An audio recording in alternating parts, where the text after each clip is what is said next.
சபரிமலை ஐயப்பன் கோவிலில் மண்டல மகரவிளக்கு பூஜைகளுக்கான ஆன்லைன் முன்பதிவு தொடங்கியுள்ளது. கேரளாவில் பிரசித்தி பெற்ற சபரிமலை ஐயப்பன் கோவிலுக்கு ஆண்டுதோறும் லட்சக்கணக்கான பக்தர்கள் விரதம் இருந்து இருமுடி கட்டி வருவது வழக்கம். இவர்களுக்காக பல்வேறு முன்னேற்பாடுகளை தேவசம் போர்டு செய்து வருகிறது. இந்த ஆண்டு மண்டல பூஜை மற்றும் மகரவிளக்கு பூஜை காலத்தில் நாள்தோறும் 90,000 பக்தர்களை அனுமதிக்க தேவசம் போர்டு முடிவு செய்துள்ளது.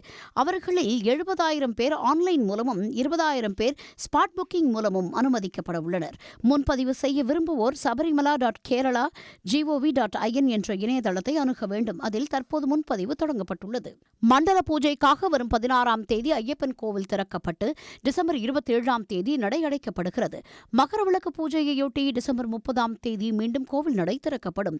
மகர ஜோதி தரிசனம் ஜனவரி 14ஆம் தேதி பொன்னம்பலமேட்டில் காணலாம்.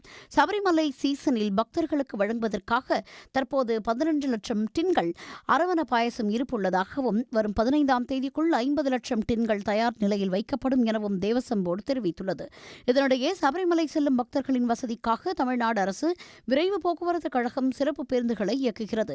நவம்பர் 16ஆம் தேதி முதல் ஜனவரி 16ஆம் தேதி வரையில் சென்னை, கோயம்பேடு, கிளாம்பாக்கம், திருச்சி, மதுரை மற்றும் கடலூர், புதுச்சேரி ஆகிய இடங்களிலிருந்து பம்பைக்கு அதிநவீன சொகுசு முதவை பேருந்துகள், குளிர்சாதன பேருந்துகள் மற்றும் குளிர்சாதனமில்லா இருக்கை மற்றும் படுக்கை வசதி உள்ள சிறப்பு பேருந்துகள் இயக்கப்பட உள்ளன.